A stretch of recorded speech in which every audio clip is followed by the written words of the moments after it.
अकबर इलाहाबादी का एक शेर है, इश्क नाजुक मिजाज है बेहद, अक्ल का बोझ उठा नहीं सकता। तालियां अकबर साहब के लिए, मेरे लिए क्या तालियां। अब इश्क बड़ी खूबसूरत चीज़ है। वैसे तो इसकी कई सूरतें हैं, लेकिन इसकी एक ही सीरत है और वो है बेहद शफ़ाफ। ये जो इश्क है ये दो इंसानों के बीच होता है, अच्छी अच्छी सूरतों से होता है, लेकिन अल्लाह की बनाई हुई और भी कई प्यारी चीज़ें हैं जिनसे बेहद इश्क होता है। और वो है अच्छे बोल, अच्छे लफ्ज़, अखलाक, अच्छी तरबियत, अच्छी ज़ुबान। और ज़ुबानों में ज़ुबान है उर्दू ज़ुबान, है ना।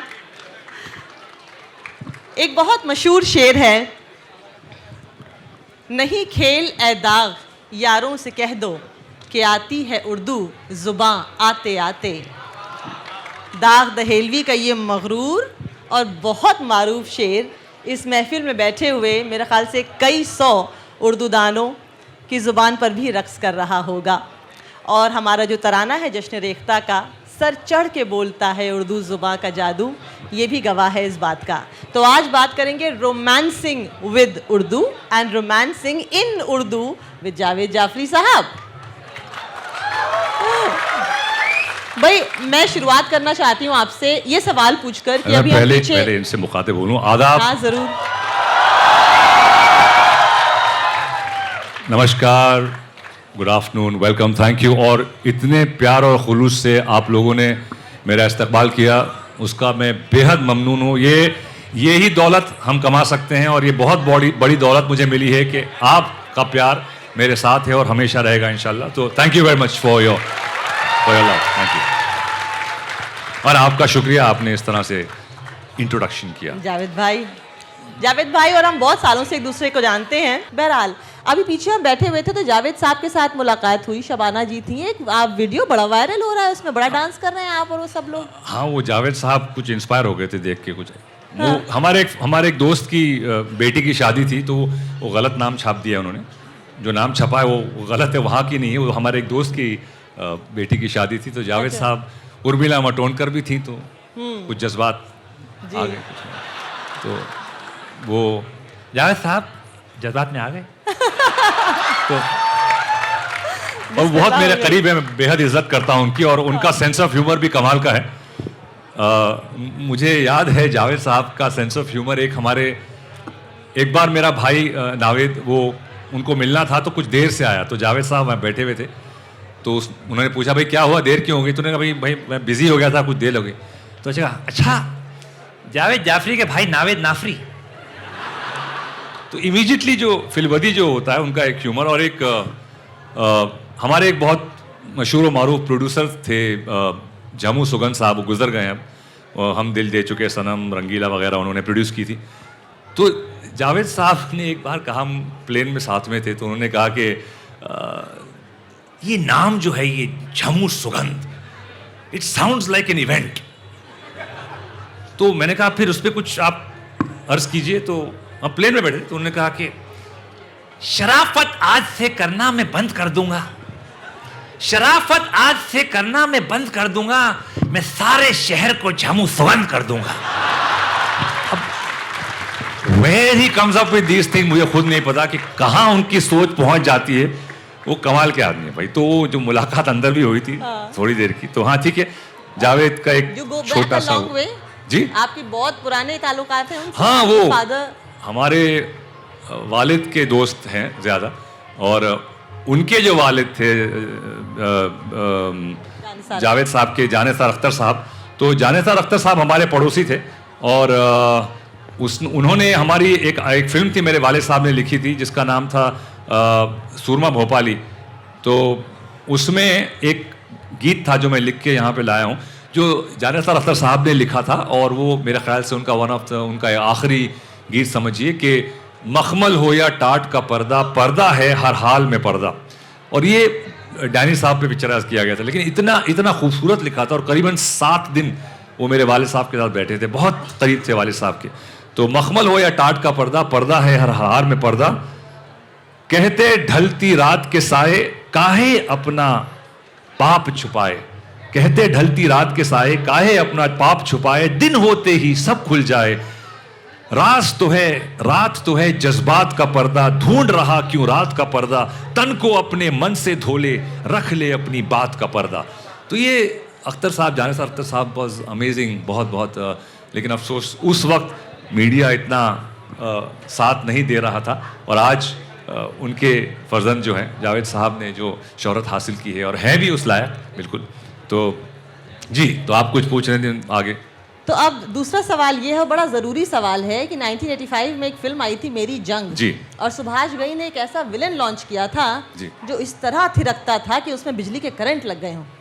वो जो कभी गाना था कभी बोल बेबी बोल, हाँ, वो शॉर्ट सर्किट हो गया था स्टेज पे हाँ, एक दो बार, तो वहाँ लग गए थे कुछ करंट। जी। और वो फिल्म देखते हुए एक बार मेरी अम्मा ने बोला था, मम्मी बोली कि भाई ये ऐसे डांस करता है, ऐसा लगता है कि अब इसकी बॉडी को रीअसेंबल करने के लिए फैक्ट्री भेजना पड़ेगा।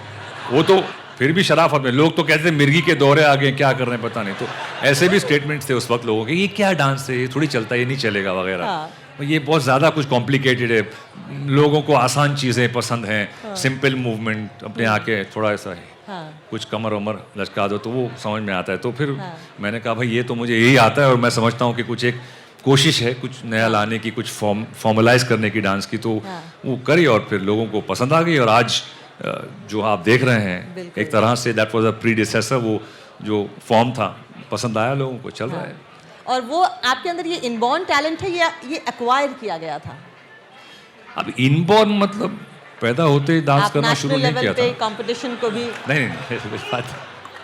हाँ, लेकिन देखिए देख दाख के सीख लिया, यहाँ कुछ वहाँ कुछ। हाँ। उस वक्त तो इतना, जैसे मैंने कहा, इंटरनेट और इवन वीडियोस भी ज़्यादा नहीं थे, तो हाँ। मुश्किल से VHS के टेप्स आते थे और उनको हम देख के पॉज करो, and you know it was difficult था। और क्योंकि हमारी पैदाइश एक बांद्रा जगह है बॉम्बे में, और मोस्टली क्रिश्चियन एरिया है। वहाँ बांद्रा के यहाँ व्हाट मैन बगा टॉकिंग मैन, ओके। तो वो उस तरह के बड़े बहुत ही कूल लेड बैक किस्म के होते हैं वहाँ के बंदे जो होते हैं बांद्रा के। तो वहाँ मेरी पैदाइश हुई, क्रिश्चियन कैथलिक स्कूल में गए, सेंट टेरेसा हाई स्कूल। तो ज़्यादातर अंग्रेज़ी गाने, अंग्रेज़ीपन से उसमें उठना बैठना ज़्यादा हुआ। तो इसीलिए उर्दू एक हद तक घर में थी, दादी थी, वालिद जो थे वो काम में मसरूफ़ रहते थे ज़्यादा, वालदा जो थी वो हिंदुस्तानी ज़्यादा एक घर में माहौल था। और मैक्सिमम जो उर्दू का टेक्स्ट जो होता है वो अरबी पढ़ते थे हम, कुरान, तो कुरान पढ़ते हुए तो वो फ़ायदे में रहे कि अब पढ़ सकते हैं उर्दू, लिख सकते हैं, क्योंकि अरबिक के थ्रू एक इंट्रोडक्शन हो गया था, तारुफ हो गया था। तो ये शुरुआत का मामला था। तो वहाँ से स्कूल से निकले, कॉलेज तक पहुँचे। तो उसके बाद पहली बार जो उर्दू से, वो भी बाय चांस कॉलेज में गए, तो एक प्रोफेसर थे हमारे, प्रोफेसर गाया साहब, वो उर्दू एंड पर्शियन के डिपार्टमेंट के हेड थे यूनिवर्सिटी में बॉम्बे में। तो उन्होंने कहा कि यार जावेद तुम, और वो लिस्प करते थे, और लिस्प कर करके वो काफ़ी मतलब एक सामने बौछार आती थी मुंह पर ऐसे, तो एक जावेद तुम उर्दू ले लो यार। मैंने कहा सर मुझे उर्दू आती नहीं, मैं पढ़ा ही नहीं, स्कूल में भी नहीं पढ़ा, मैं कहाँ से लूँगा। अरे तुम ले लो, तुम फिक्र मत करो ना, तुम पास हो जाओगे गारंटी। मैंने बोला ये ठीक है, ले लो उर्दू। अब 3 या 4 ही बंदे थे। अब उर्दू का यह हाल हो गया था, मैं बात कर रहा हूँ 1980 के, कोई था ही नहीं उर्दू में कॉलेज में। तो हम 3 बच्चे थे और क्लासरूम बहुत बड़ा था, तो उन्होंने कहा स्टाफ रूम में ही बैठ के उर्दू पढ़ लो।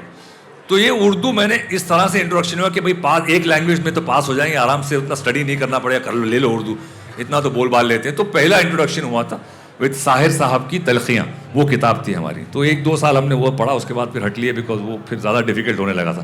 तो बिकॉज बचपन से उर्दू का मतलब ताल्लुक था ही नहीं हमारे साथ, बोलते थे घर में, लेकिन तो ये उर्दू का इंट्रोडक्शन मेरे लिए बहुत लेट हुआ, बहुत देर से हुआ।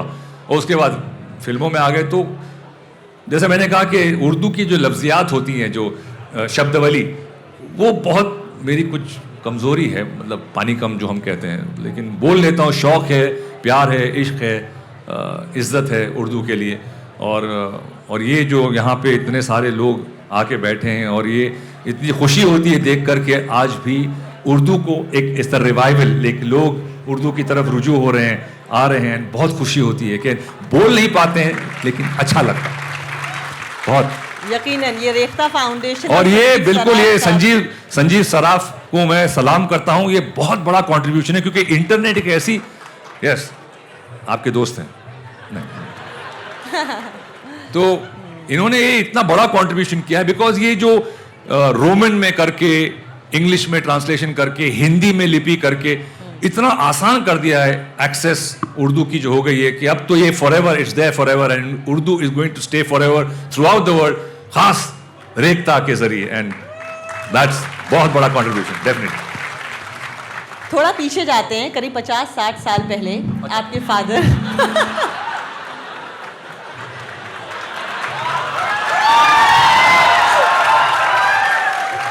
सॉरी, मैं जरा आदत से मजबूर मैंने पीछे जाने को बोला, आप पीछे चले गए, मैंने आगे आने को तो नहीं बोला था। हाँ तो फिर आगे ना, तो मैं समझा आप किस, आपका मतलब क्या था, मैं मतलब समझ गया। मैं डायरेक्ट आप स्पॉन्टेनियस एक्टर हैं। Right. तो जावेद भाई 50-60 साल पहले चलते हैं। आपके फादर जगदीप साहब बहुत जाना माना चेहरा है, नाम है हिंदी सिनेमा के, 400 से भी ज़्यादा फिल्में वो कर चुके हैं और कई रोल्स उन्होंने फिल्म इंडस्ट्री में निभाए हैं। अच्छा, वो ज़माना था मजरू सुल्तानपुरी का, फिराक गोरखपुरी का, अब्बास साहब का, के आसिफ साहब का, मुग़ल आज़म बनी, उसमें डायलॉग ये थे कि ज़ियारत को निगाहें मुंतज़िर हैं, कदम बोसी को राहें मुंतज़िर हैं। क्या इसका असर उस ज़माने में आम इंसान की भाषा पे, ज़ुबान पर हो रहा था? नहीं, मेरे वालिद साहब काफ़ी मतलब गुरुदत्त साहब, हेमल रॉय साहब, के आसिफ साहब, इनके साथ बहुत वक्त गुजारा। हालांकि बहुत छोटी उम्र थी उनकी, लेकिन वक्त गुजारने से बहुत कुछ सीखा उन्होंने। और ये जो आप कह रही हैं, जब मुग़ल आज़म के सेट पे थे वो, जब ये कुछ एक ऐसी बात हुई, जब ये मुकम बरंजिश बा अदब बा मुलाहिज़ा होशियार, तो ये जो डायलॉग चल रहे थे, तो शूटिंग जब हो रही थी तो शाहपुर जी पॉलन जी साहब उस वक्त जो प्रोड्यूसर थे, उन्होंने आसिफ साहब से कहा कि अरे ये इतना तुम उर्दू में करता है, पब्लिक समझेगा क्या?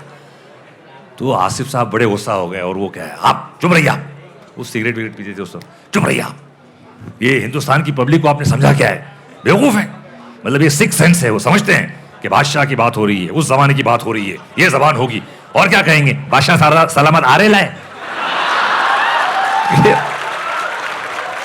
तो ये जब कहा तो मेरे वालिद साहब ने ये बात सुनी, और फिर जब फिल्म रिलीज हुई कई सालों बाद, तो मेरे वालिद साहब थिएटर में थे उस वक्त, और थिएटर में आगे की सीट पे दो बम्बई के ही रह रहे थे, कुछ गुजराती मराठी थे, और वो बैठे थे सामने। और जब वही डायलॉग आया कि बाद बड़ा सा लंबा सा वो था कि, तो सब तालियां बजे, वाह, उन्होंने भी तालियां बजा, अरे क्या बोला, क्या बोले लाए बाप, मगर बोला क्या यार। तो जो बात कही थी ना कि समझ नहीं आया, लेकिन ये एहसास यहाँ पे लग रहा है कि ये है ज़बान का दम, और ज़बान की एक शख्सियत जो होती है, वो समझता है इंसान यहाँ पे कि नहीं यार ये ज़बान कुछ कहा उसने। तो ये एक उर्दू में दम है जो हम कहते हैं। तो ये एक किस्सा जो बहुत इंटरेस्टिंग था, तो मुझे याद आया, तो मैंने यहाँ पे जिक्र कर लिया उसका। करेक्ट। और आज के ज़माने में वो एक ज़माना ऐसा था जब बाप और बेटे के बीच में, वालिदैन और उनकी औलाद के बीच में शर्म का एक पर्दा हुआ करता था, अल्फाज का भी एक पर्दा होता था। जैसे कि मुग़ल आज़म में ही अगर वो बेटा बगावत भी कर रहा है अपने बाप से, तो वो बहुत ही शालीनता से बगावत कर रहा है। वो कह रहा है कि ज़ब्त वो करें जिनकी मोहब्बत उनसे छीन ली गई, और ज़ब्त वो न करें जिनके शौक़ बादशाहत को ठेस पहुंची। अब आपके और आपके फादर के बीच में भी बड़ा ही प्यारा रिश्ता था। ये बताइए कि 60s के दौर में एक बाप और एक बेटे के बीच में जो संवाद होते थे, जो कॉन्वर्सेशंस होते थे, जो गुफ्तगू होती थी, उसमें उर्दू का, अदब का क्या मकाम था? अब हमारे घर में, जैसे मैंने कहा कि मैं हिंदुस्तानी कहता हूँ क्योंकि उसमें हालांकि 80% उर्दू होती है, 20% हिंदी होती है, और वो ज़बान बहुत ही कहीं हम डिफाइन कर दे उर्दू हिंदी, लेकिन इसके बीच एक ज़बान है हिंदुस्तानी जो असल में बोली जाती है पूरे हिंदुस्तान में, ख़ास तौर से नॉर्थ में, और हमने डिफाइन कर दिया उर्दू हिंदी। नहीं यार, ये हिंदुस्तानी एक मिश्रण है, एक बहुत ही प्यारी ज़बान बन गई है, क्योंकि जो ठेठ उर्दू होती है, जो दकीक उर्दू होती है, जो बहुत ज़्यादा, तो वो उसको हटा के एक आसान कर दिया, और लोग जो हिंदुस्तान बहुत प्यारी, और फिल्मों के ज़रिए, जो मैंने एक बार बहुत पहले हमारे एक टेलीविज़न शो में कहा था कि हिंदुस्तान के लोगों को दो चीज़ों से बहुत लगाव है, एक है माँ और दूसरी है सिनेमा। तो सिनेमा का असर बहुत बड़ा कंट्रीब्यूशन रहा है, योगदान रहा है, ख़ास तौर से ज़बान के लिए। और आप गाने ले लें तो हमने भी जब गाने सुने कि उस वक्त के जो गाने होते थे, जो उर्दू में गाने होते थे, मजरू सुल्तानपुरी साहब थे, नक्शलालपुरी साहब थे, कैफी आज़मी साहब थे, निदा फाजली साहब ने भी कुछ लिखे, तो ये जो शायरी थी उस वक्त वो बहुत प्यारा एक अंदाज था। अब कुछ अलग हो गया है उसमें, मतलब हिसाब किताब ही अलग हो गया है गानों का कि एक ऊंची है बिल्डिंग, लिफ्ट तेरी बंद है, एक गरम चाय की प्याली हो, सरकाई लोग खटिया जाड़ा लागे। सर आप तो मत बोलिए, आप ही का गाना था जवानी जिंदाबाद। और ये जवानी जिंदाबाद फिर भी ठीक है, मेरी छतरी के नीचे आ जा, क्यों भीगे रे कमला खड़ी खड़ी। तो ये अभी करना पड़ता है। मैंने पूछा एक बार इंदिवर साहब से, वो उन्होंने गाना लिखा था, मैंने बोला सर आपने गाने लिखे हैं कमाल के, बोलता है क्या है बेटा, कभी कभी वक्त और हालात मजबूर कर देते हैं कि ये लिखना पड़ता है। और ये एक इट्स अ सैड ट्रूथ कि कुछ लोगों को कॉम्प्रोमाइज़ करना पड़ता है रोज़गार के लिए, हालात ऐसे हो जाते हैं। एक बड़ा प्यारा शेर है कि छन के आती है किवाड़ों से हिना की खुशबू, ये किसने मेहंदी लगे हाथों से दस्तक दी है। अब शेर किसी और का है, लेकिन क्या प्यारा अंदाज़े बयां है। अगर कोई इंसान अपने माशूका या किसी के हुस्न की तारीफ कर रहा है तो इतने प्यारे अल्फाज में करेगा। एक थोड़ा मैं माजरत चाहूँगा कता कलामी का। ये जो पिछली बात हो रही थी ना कि तहजीब और तमीज़, तो अकबर इलाहाबादी साहब का एक शेर बहुत प्यारा सा था जो मैंने नोट करके रखा था कि तिफिल में बू आए क्या माँ बाप के अतवार की। तिफिल यानी बच्चों में, बू आए क्या माँ बाप, अतवार मीन्स क्वालिटीज, मॉरल्स, प्रिंसिपल्स। तो तिफिल में बू आए क्या माँ बाप के अतवार की, दूध तो डिब्बे का है, तालीम है सरकार की। तो ये उस वक्त कहा था उन्होंने। अब तो कुछ और ही सिलसिले आगे बढ़ा, तालीम तो इंटरनेट से कुछ और हो रही है। तो ये सॉरी, मैंने आप कह रही थी, अब आगे बढ़िए। तो वापस आते हैं। अब ये बताइए कि जब हम बड़े हो रहे होते हैं, ठीक है एक बात है अदब की कि हम अपने वालिदैन से ऐसे बात करेंगे और अपनी पर्सनल लाइफ में इस तरह का इस्तेमाल करेंगे। जब इंसान बड़ा हो रहा होता है तो सबसे पहला सहारा वो उर्दू का तब ले रहा होता है जब उसको रोमांस के अंदाज सीखने होते हैं। वो शेर पढ़ेगा, वो पुराना कोई खूबसूरत गाना मजरू सुल्तानपुरी का वो गा के सुनाएगा। उर्दू इश्क को आसान कर देती है? नहीं, आजकल लोग बोलते हैं ये गजल बहुत अच्छा है नहीं, लेकिन कोशिश करते हैं। खुदा हो गया, पता नहीं। मैंने इस पे शेर भी कहा था कि यहाँ भी खुदा है, वहां भी खुदा है, जहां नहीं खुदा है वहां कल खुदेगा।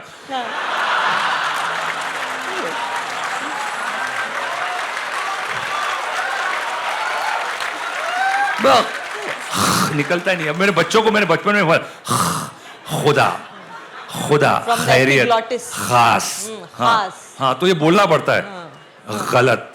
ये उर्दू की खासियत है। अगर आप उर्दू प्रोनाउंस कर सकते हैं, आप दुनिया की कोई भी भाषा प्रोनाउंस कर सकते हैं। I tell you why, it's a fact. आप देखिए ज, ओके, अब आप रशिया में ज काफी यूज होता है। आप जर्मन में जाइए ख, it's a very hard language, ख यूज होता है। आप फ्रेंच के वर्ड लीजिए ग, पैगी, रॉन्डेवू, ग। आप कहीं के भी क हमारे यहाँ होता है, काफ होता है। तो ये उर्दू की अगर प्रोनाउंसिएशन अगर सही समझ पाए तो आप कहीं की भी लैंग्वेज बोल सकते हैं। इट्स आई थिंक बहुत अननोटिस सी चीज़ है ये, लेकिन अगर उर्दू दा जो सही है वो कहीं भी बहुत इजीली उस चीज़ को प्रोनाउंस कर पाते हैं। तो बहुत बड़ा गिफ्ट है ये उर्दू का, बिकॉज ये बनी भी इस तरह है ना कि इतनी जबानों को मिलकर इस जबान को बनाया गया इस मुल्क में कि लोग एक, आई थिंक उर्दू मीन्स लश्कर है ना, तो ये उसके लिए बनाया कि सब एक दूसरे की जबान, एक कॉमन जबान बोल पाए। तो एक मेरे हिसाब से इस जबान का बरकरार रहना बहुत, तो इसीलिए मैंने ये उर्दू के रंग हैं कि इतने सारे रंग जो है ना मिलके बनती है उर्दू। तो मैंने भी उसलिए मैंने कहा कि बहुत से रंग हैं। अच्छा, लेकिन उर्दू के बारे में एक बात बड़ी दिलचस्प है। रेख्ता के मंच पे एक चीज होती है बेतबाजी, उसमें हर शेर वाव पे या ये पे खत्म होता है। वाव यस। अब बताइए, हर शेर आपको वाव से पढ़ना पड़े या हर शेर ये से पढ़ना पड़े तो बड़ी दिलचस्प मेरे तो बैंड बज जाएंगे सिचुएशन हो जाती है। जी, तो ये एक दिलचस्प बात है। बिल्कुल, वो बहुत ही हाँ बिल्कुल। और एक तरह से जैसा अंताक्षरी होता है वो गानों की तरह, तो इसको आप जी हाँ, वो बहुत खूबसूरत एक खेल होता है। खैर, तो सवाल मेरा ये था कि जब आप बड़े हो रहे थे तब आपने, उर्दू आपको नहीं भी आती थी तो भी आपने उर्दू का सहारा लिया उस एक मोहतरमा से अपनी दिल की एक बात कहने के लिए। अच्छा, मैं ये एक मिसकंसेप्शन क्लियर करना चाहूँगा। मेरा नाम यहाँ पे जोड़ दिया है रोमांसिंग विद उर्दू। मैं आशिक मिजाज हूँ नहीं, बिकॉज हाँ आई टेल यू व्हाई। मैं बचपन में बात कर रहा हूँ, मैं 8वीं 9वीं स्टैंडर्ड उस वक्त। ये यकीन करना थोड़ा हाँ, मुश्किल हो जाता है ना? मैं नहीं? बताता हूँ, नहीं कोई थोड़ा मुश्किल मुश्किल है। नहीं मुश्किल नहीं होता। मेरे चेहरे पे कहीं आशिक लिखा हुआ है। हाँ, तो हाँ, लेकिन इश्क ज़बान, लोगों से, कल्चर से, तो क्योंकि जब मैंने ये गाना सुना कि खुदा भी आसमां से जब ज़मीन पे देखता होगा, मेरे महबूब को किसने बनाया सोचता होगा, तो उस वक्त मैंने बोला यार मतलब ये कहाँ का खुदा है, कि मतलब क्या है, hello Jibrail please come here, find out where made in. तो ये it didn't make sense to me कि तेरी आंखों के सिवा दुनिया में रखा क्या है, बहुत कुछ रखा है यार। Never make sense. तो मैं उस आशिक मिजाज था ही नहीं, मैं बड़ा रियलिस्ट किस्म का आदमी था कि अगर मैं किसी से रोमांस भी करता था, अब उस वक्त अंग्रेजी में करते थे तो मतलब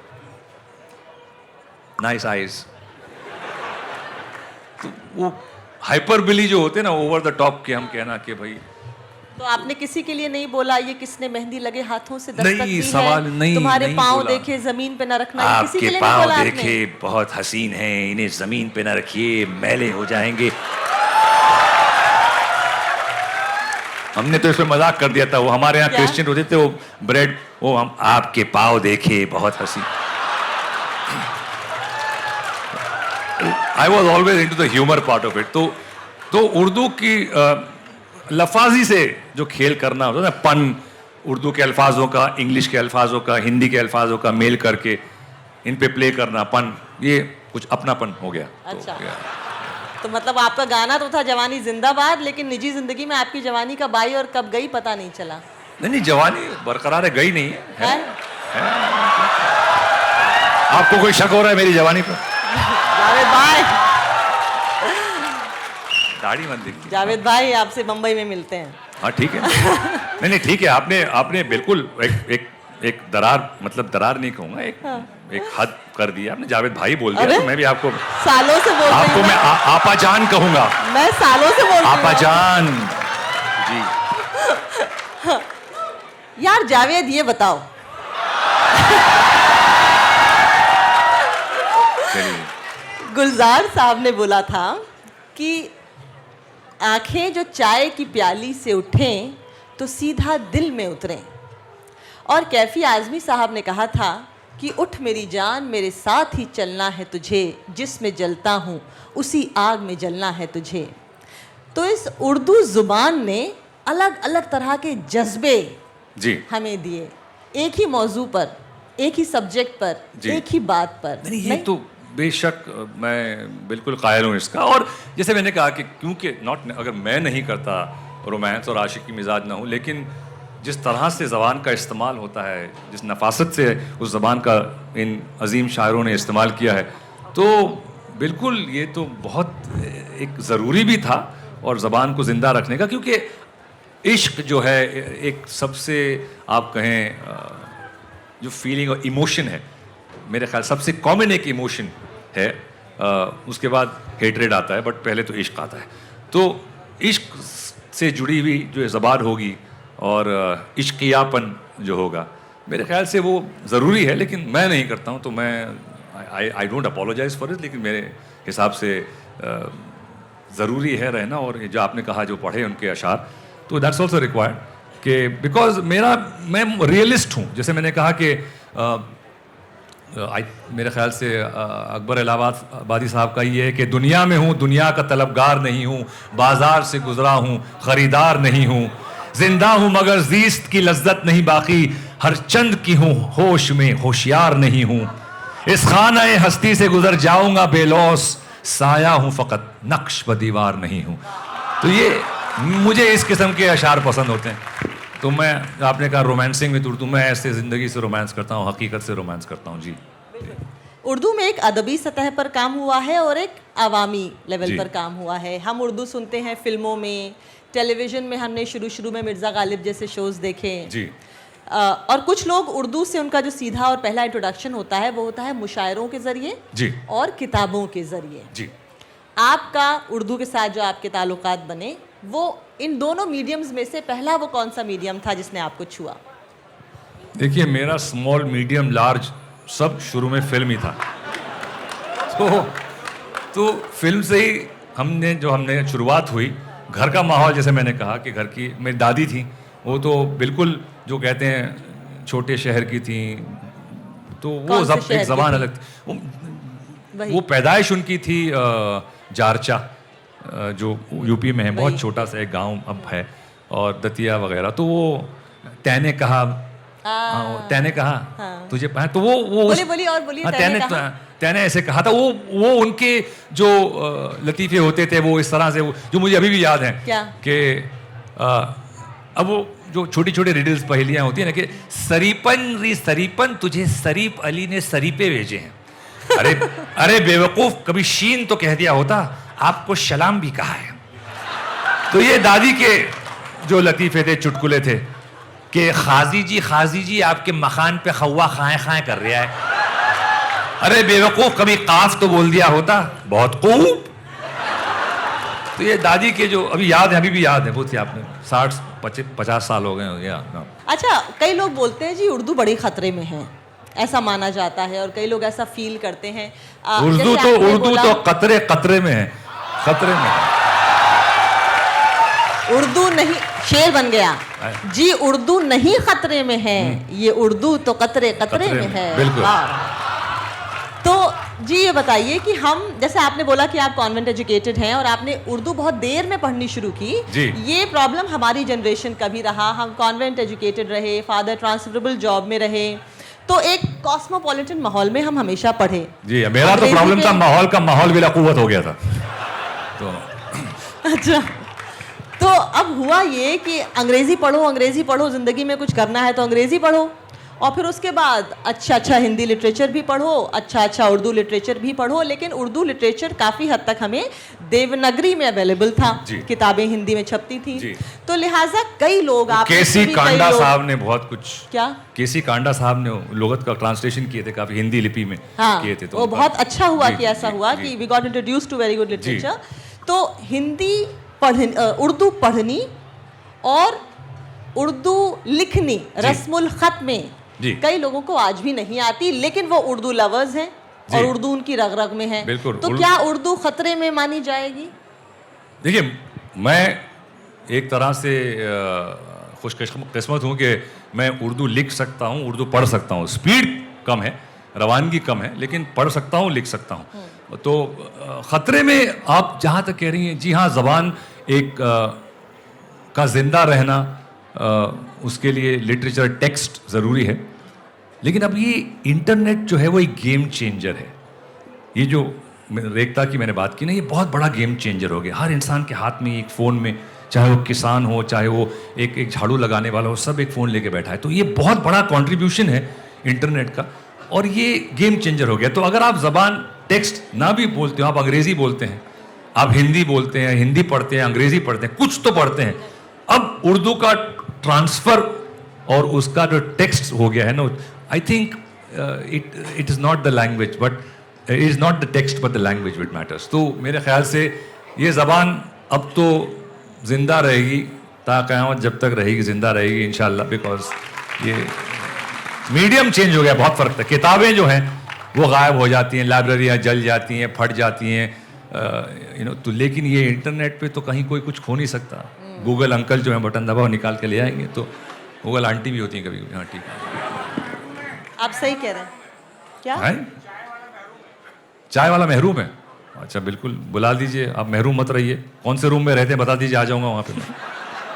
जी, यकीनन इसमें कोई शक नहीं कि रेख्ता का जो यूट्यूब चैनल है, अगर आप उसमें देखें तो उसकी जो पॉपुलैरिटी होती है, जो नंबर ऑफ़ व्यूज़ होते हैं, वो देखकर यकीन ही नहीं आता कि ये कोई एक ऐसा यूट्यूब चैनल है जो उर्दू के लिए बना है, उर्दू की खिदमत कर रहा है और बहुत ज़्यादा पॉपुलर है। साथ साथ जो वेबसाइट है www.rekhta.org, मुझे कोई भी अगर कन्फ्यूजन होता है, किसी लफ्ज़ का माने ढूंढना होता है, ये लफ्ज़ बहुत अच्छी है, I loves you, sorry, couldn't help that, Javed का मतलब है सदा रहने वाला। इनका ये ह्यूमर ना सदा रहने वाला ह्यूमर है ये। जी, वो मरेगा नहीं। लव्स यू, दिलचस्प। मर है बट मरेगा नहीं। जी, अच्छा, कॉन्वर्सेशन का एक इंटेलेक्चुअल क्वोशंट होता है। जैसे अगर किसी को बोलना हो इधर आओ, तो उर्दू वाला कहेगा कि सुनिए इधर तशरीफ ले आइए। जी, किसी को बोलना चुप, तो उर्दू वाला कहेगा आप खामोश हो जाइए। जी, तो इस तरह से उर्दू एक ऐसी चीज़ है जो आपकी ज़ुबान में बहुत ही शालीनता, डाल देती है और इस तरह से आपका मयार भी और ऊपर कर देती है।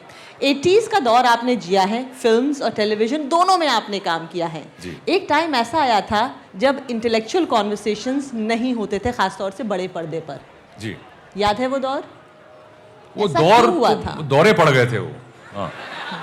तो हाँ, वो एक अलग पीढ़ी आई थी ना, है ना? वो पीढ़ी नहीं होती, वो पीड़ा होती है। हाँ, तो ये तो चेंज होते जाएगा, जैसे कि art reflects life, life reflects art, ये तो चीज़ होगी और चलते रहती है। लेकिन कहाँ वो तुम पुकार लो गाने होते थे, फिर उसके बाद आपसे तुम, टन टना टन टन तुमसे टन तू, तारा। वो भी एक शेर था किसी का ना, आपसे तुम, तुमसे तू।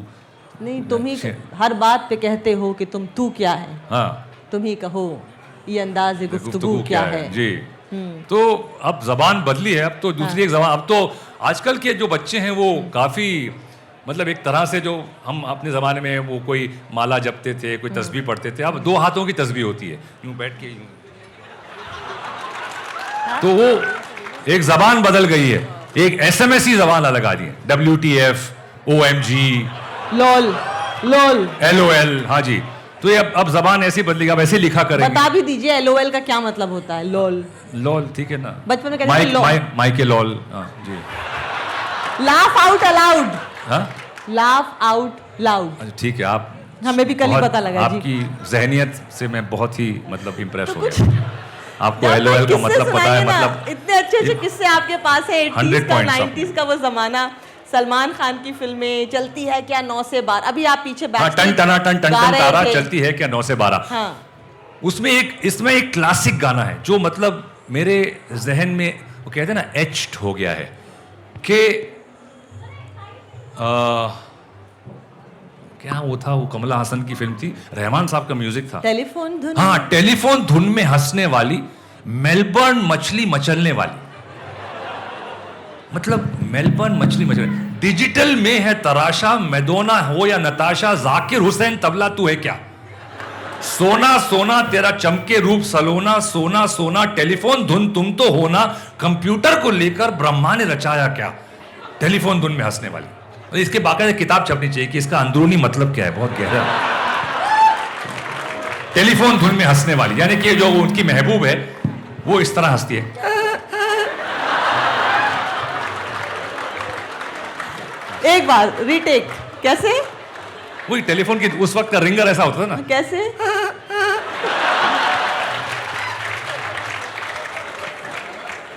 मैल बर्न मछली मचलने वाली। भाई मैल तो धोते हैं, मैल बर्न कहाँ करते हैं, मैल बर्न मछली। तो हाँ ठीक है, anyway, तो ये कुछ ज्यादा ही कुछ जज्बाती गाना था जो मैंने समझने की कोशिश की है। मैं रिसर्च कर रहा हूँ, इस पे PhD पे हम करेंगे इस पे कि तो उसके अलावा ऐसे और कौन से गाने थे जो जो आपको सुन के ऐसा लगा कि बेहद बेहुदा है? अब वो जैसे मैंने कहा कि 90s में, 2000 के बाद, या चलिए बाती क्या खंडाला भी था वो, मुंबई। तो हाँ, Mumbai was a satire. Mumbai was actually उस जमाने में जब लोग, रैप एक म्यूजिकल फॉर्म है जो बहुत ही, उसमें एंगर था, उसमें एंग्स था, उसमें कंप्लेंट थी। एक सड़कों से जो ब्लैक यूथ जो रिबेल करते थे, उन्होंने ये एक फॉर्म लाया था। तो वो उसकी जो जबान थी वो रिबेलियन की जबान थी। तो हमारे यहाँ रैप कुछ ऐसे हो गया था कि चल चल टक टक टुक टुक फुट फुट, ये हो गया। तो मैंने कोशिश की कि एक तंज में कुछ बात कहें। तो उस वक्त मुंबई जो था, बम्बई से बॉम्बे, बम्बई मुंबई बन गया। तो उस वक्त वो जो हम कहते हैं भाईगिरी, जो गैंगस्टर पना जो था, उसको हम भाईगिरी कहते हैं बम्बई की जबान में, तो वो बढ़ गया था। तो मैंने कहा कि यार मुंबई बन गया है। तो उस पर फिर एक गाना जो कोरस में मैंने लिखा था कि मुंबई एकदम danger place where you survive if you got the pace, you got to be sharp, you got to be Tej, you got to be शाना to win the race। इसमें क्या अंग्रेजी, उर्दू, हिंदी, अब वो उसमें मोर ऑफ अ रैप। तो उसमें main जो उसका जो अंतरा नहीं कहेंगे आप, मुखड़ा कहेंगे, कोरस जो था कि खाने का, पीने का, मरने का, जीने का, चलने का, फिरने का, उठने का, गिरने का, टेंशन नहीं लेने का, भाई से पूछने का, कसका है बरहा, आई एम मुंबई, आने का, जाने का, नाचने का, गाने का, नहाने का, धोने का, हंसने का, रोने का, बोम ने मारने का, भाई से पूछने का, कसका है बरहा, आई एम मुंबई। तो ये तंज था, it was satire on the system. Thank you. और वो जबान थी, वो उस सिचुएशन, वो एक फिल्म की स्टोरी इससे ताल्लुक रखती थी। नसीरुद्दीन शाह जो थे वो एक गैंगस्टर प्ले कर रहे थे, वहाँ की जबान, तो उस पे बेस करके मैंने वो एक फिल्म के लिए गाना लिखा था, बट लेकिन उसमें ये तंज इसको मैंने इंक्लूड कर दिया। सो यही तो मैंने उसके बाद एक और गाना लिखा था विच वॉज कॉल्ड मेरा भारत है महान। तो उसका कोरस भी ये था कि मेरा भारत है महान, फिर भी सब हैं परेशान, पैसा पावर ही पहचान, सब चलता है सब बिकता यहाँ, बंद है आंखें मुंह और कान, खुली कुर्सी की दुकान, करप्शन अपना ईमान, सब चलता है सब बिकता यहाँ। तो ये बेसिकली कोरस था and it was a very hard hitting song, लेकिन वो कुछ पहले तो बैन कर दिया, फिर बोला नहीं चल ठीक है तो आगे वो यहाँ पे बैन। हाँ तो बैन काफी नॉन कन्फॉर्मिस्ट है। हाँ यहाँ तो हाँ थोड़ा हूँ। भाई वाह, बहुत मल्टी टैलेंटेड पर्सनालिटी है ये। एक बड़ा अच्छा सा शेर इनके ऊपर मुझे याद आ रहा है कि उम्र तो इतनी अता कर मेरे फन को खालिक, मेरे दुश्मन मेरे मरने की खबर को तरसें। अरे क्या बात क्या बात। एक्टर, डांसर, डायरेक्टर, प्रोड्यूसर, क्या क्या इन्होंने नहीं किया। बट मैं थोड़ा मिस करती हूँ कि एक्शन आपने थोड़ा कम कर रखा है आजकल जिंदगी में, इसकी क्या वजह है? नहीं अब आने वाला है, वो फिल्में आ रही हैं, अच्छी फिल्में आ रही हैं। अभी एक टोटल धमाल एक है, धमाल का 3rd पार्ट है। Wow, you're so smart. अगर आप बाकी में कैरेक्टर था जावेद भाई, और वो what I don't trust the Indians, वो भी बन गया था एक कैरेक्टर। व्हाई? वो एक जबान में, नहीं सॉरी एग्जैक्टली। चलिए, मेरे सवाल बहुत हुए, अब आप में से सवाल ले लेते हैं। अगर कोई सवाल पूछना चाहें तो प्लीज आप हाथ उठाएं। जी जावेद भाई, मेरा नाम अजमत है। साहब मेरी गुजारिश ये है कि आप में एक टैलेंट है जो अभी आपने थोड़ा उसका मुजाहिरा किया भी। जी जी। आप कई किस्म की आवाज़ें बना लेते हैं, जी। Sort of a mimic. जी। एक मरतबा अपने वालिद साहब की आवाज़, वो आप बहुत बहुत खूब करते हैं, और चंद आवाज़ें और उसके साथ, यही गुजारिश है sir. Are you okay with that? Okay, but उनकी भी कई आवाजें थी उन्होंने, बट उनका एक जो सबसे ज्यादा पॉपुलर एक किरदार रहा है फिल्म शोले का, जो सूरमा भोपाली उन्होंने प्ले किया था। हाँ।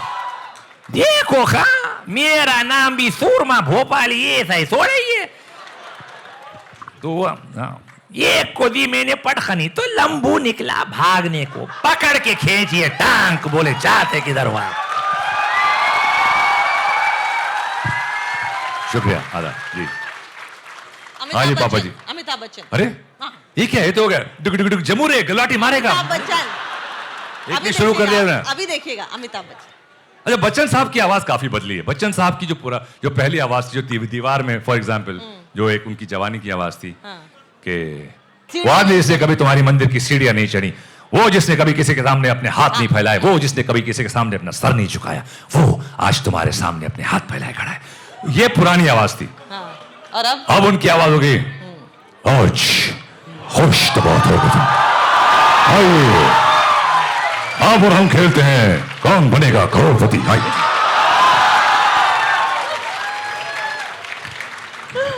और डुगडुगी मत बजाइएगा।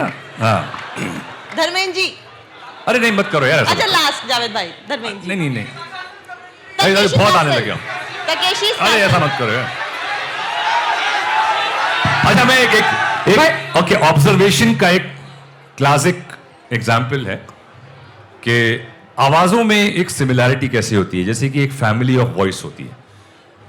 आप फॉर एग्जाम्पल दारा सिंह साहब, उनका एक इंटरव्यू था और वो उर्दू से बेहद प्यार करते थे, लेकिन उनकी एक पंजाबी जो लहजा था, अच्छा आजकल ये उर्दू में अलग हो गया है। वो समझते हैं कि ज नहीं होना चाहिए, लहजा तो लहजा होगा, लेकिन लहजा बोलते हैं।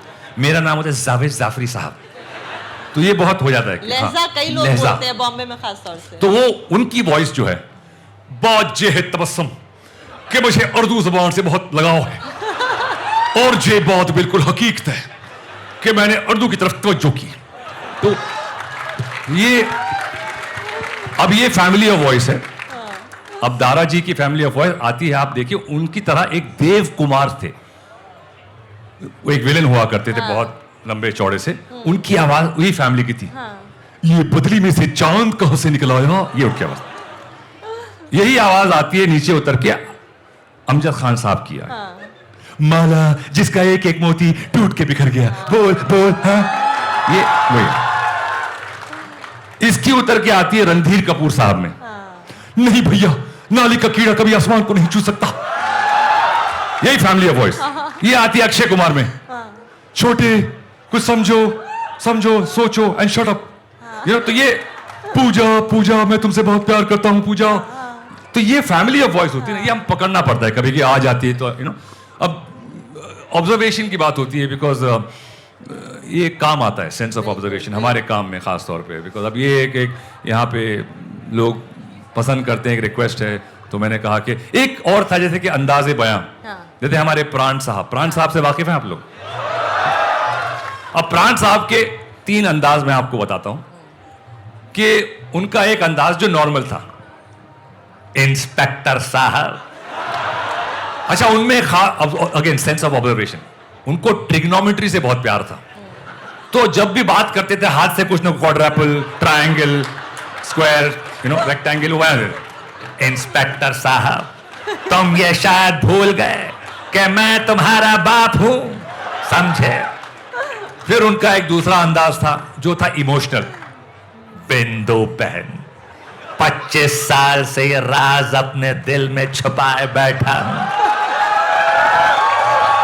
फिर एक और फाइनल अंदाज उनका ये था कि एंड में सब कुछ हो गया, विलन मर गया, हीरोइन आई, शादी हो रही है और बाप की आंखों में आंसू हैं, तो हीरोइन पूछ रही है पिताजी आप रो क्यों रही हैं?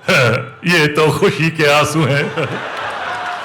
तो ये कुछ बड़ी मजे की चीजें होती हैं, बस ये ऑब्जर्वेशन से देख देख के कुछ मजा आता है इसमें और बहुत कुछ सीखने को भी मिलता है इससे। जावेद जाफरी साहब बॉम्बे के लीडिंग वॉइस एक्टर्स में से एक है, मैं आपको बता दूं, leading voice actors, highly paid leading voice actors. Highly paid नहीं है ये, मैं करता हूं एक पर्सनल सेटिस्फैक्शन के लिए, बिकॉज मैंने जब तकेशिश कासिल किया था उस वक्त भी हार्डली 5,000 उसकी कमेंट्री नहीं कर सकते, बिकॉज वो तो देख के करनी पड़ती है, तो हाँ वो चंद्र विभूषण पांडे जी का आधुनिक गोबर, हाँ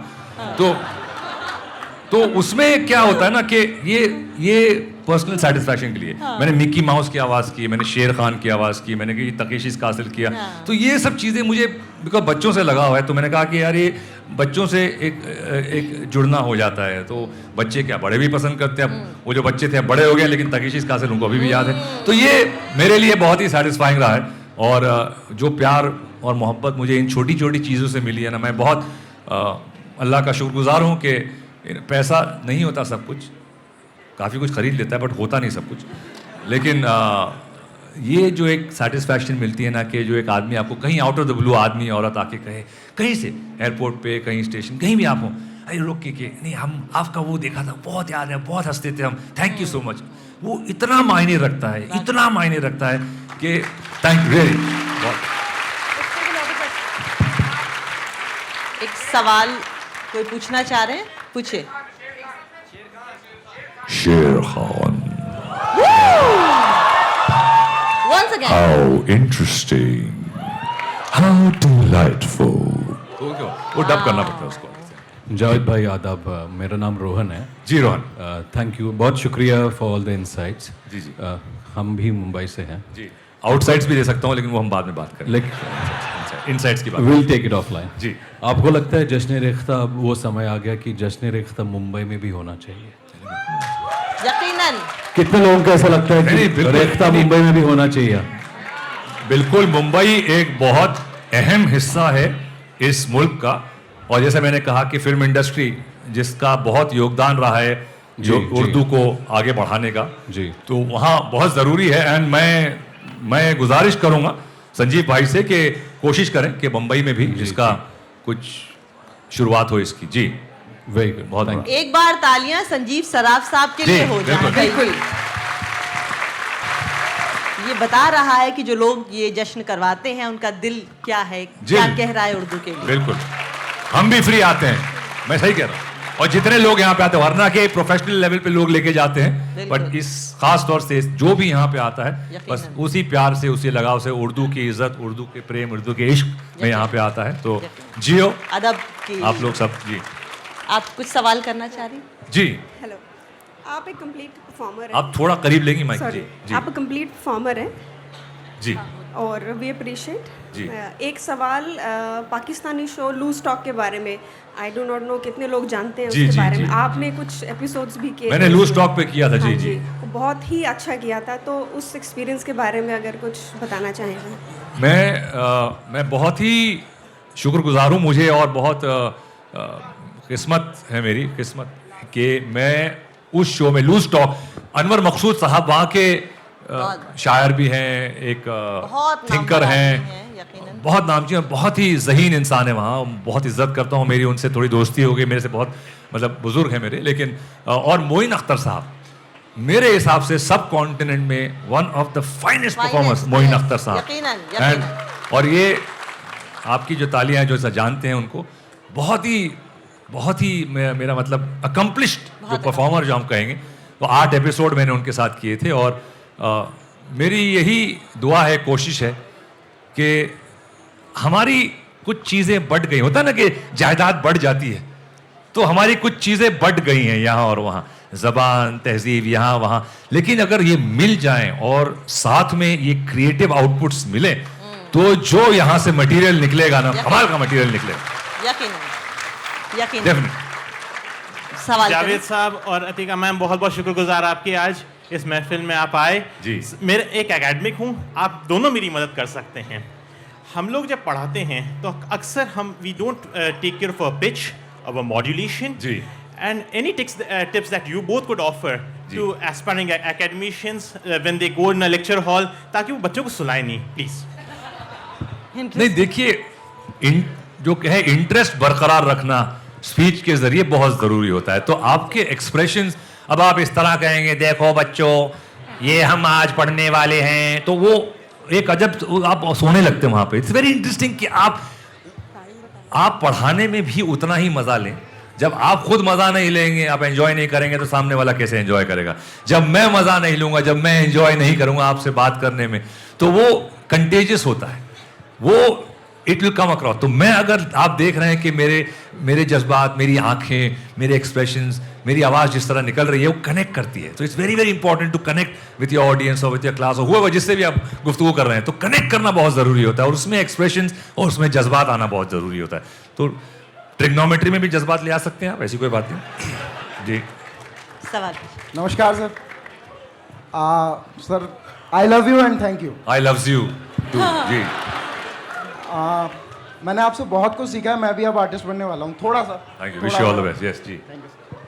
एक छोटी सी क्वेश्चन सा है कि हम लोग आर्ट को एक अकेले फॉर्म में क्यों डिवाइड कर देते। इट इज़ लाइक कि ऐसा होना चाहिए ना कि चलो उर्दू है ठीक है, एक और सेक्शन जिसके अंदर किसकी कोई जुबान नहीं होती। मैं भी राइटिंग करता हूँ, मेरे को नहीं पता मैं किस जुबान में करता हूँ, एक्टिंग की कोई जुबान नहीं होती जी। तो एक छोटा सा आप इसके ऊपर अगर कुछ कहना चाहें तो। नहीं, मैं समझा नहीं, क्योंकि आपने कहा कि जिस चीज़ की ज़बान नहीं होती, एक्टिंग की कोई ज़बान नहीं होती, उसके बारे में छोटा सा डिस्क्रिप्शन। हाँ नहीं, जो आप कह रहे हैं सही कह रहे हैं, लेकिन अभी चार्ली चैपलिन, ओके, इसकी कोई ज़बान नहीं है। मिस्टर बीन, कोई ज़बान नहीं है, वो हर कोई देख सकता है दुनिया में, हर कोई तो, लेकिन हर कोई तो वो नहीं कर सकता, वो एक आर्ट की ज़बान हो गई। लेकिन कई जगहों में ज़बान की ज़रूरत होती है कि कुछ कहना है जो साइलेंस में नहीं कहा जा सकता, उसके लिए अल्फाजों की ज़रूरत होती है, यू नो। तो वो मेरे ख्याल से बैलेंस करना बहुत ज़रूरी है कि जो आपने कहा माइम, आर्ट एंड ज़बान, इन दोनों का एक मिश्रण जो होता है, ये एक बैलेंस रखना बहुत ज़रूरी है। थैंक यू जी। अस्सलाम वालेकुम। अस्सलाम जी। आपने जज्बात में कहा तो मैंने जज्बात में जवाब दे दिया जी। आप तो आवाज के जादूगर हैं, जरा दो पड़ोसनों की तकरार बता दें आपकी आवाज में। मेरे दो पड़ोसनों की तकरार। आपको मुझे लगता है पड़ोसनों में बहुत दिलचस्पी है। आपकी बीवी इससे वाकिफ है कि आप पड़ोसनों पास में बैठी हैं आप। अब देखिए ऐसे माहौल में, ये माहौल बिला कुव्वत वाली बातें कर रहे हैं आप। सोचिए पड़ोसी के, मैं क्या बात करूं, मेरी पड़ोसन कोई नहीं है, मैं ऊपर एक फ्लोर पे रहता हूं अकेला, कोई पड़ोसन नहीं है वहां पे।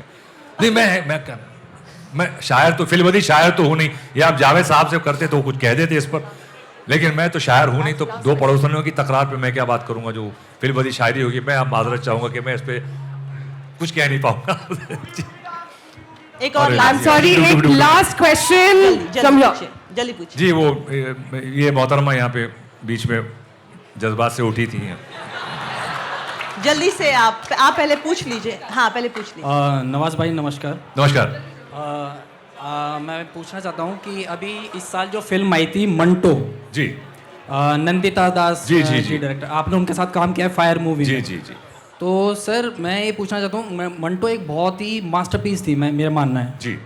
लेकिन फिर भी वो इंडिया मतलब सिनेमा हॉल पे इतनी अभी भी अच्छी फिल्में क्यों इतनी सपोर्ट नहीं हो पाती? और नवाज भाई ने उसमें मतलब अपनी उम्दा कलाकारी की है जी, लेकिन फिर भी फिल्म को इतना सपोर्ट मतलब अच्छी फिल्में क्यों इंडिया में नहीं पसंद की नहीं, जाती? इंडिया की बात नहीं, ये हर जगह की बात है। एक होता है मास, जो मास को पसंद होता है, लेकिन ज़बान खल्क की बात हो रही है, तो वो जो मास लेवल आप देखेंगे, चाहे वो बड़ी फिल्में हैं, सलमान खान की है, जो ये गाने हैं, ये चल जाते हैं बिकॉज ये लोगों को पसंद है। लेकिन जो आपने कहा कि इंटेलेक्चुअल कुछ फिल्में होती है, कुछ कहना चाहती थी, जब पाकिस्तान की एक फिल्म थी बोल, जो बहुत ही खूबसूरत फिल्म थी जी, मतलब one of my favourite film बोल, खुदा के लिए, लेकिन वो चलिए खुदा के लिए, खामोश, तो हाँ बिल्कुल खामोश पानी, और मंटो जो आपने जिक्र किया, परजानिया एक हमारी दोस्त ने फिल्म बनाई थी, तो ये सारी फिल्में चलती हैं लेकिन मास लेवल पे इनको सराहा नहीं जाता। दूसरी एक प्रॉब्लम ये है कि हमारे यहाँ सिनेमा कम है, तो यहाँ बात होती है एक हफ्ते की, एक वीकेंड की।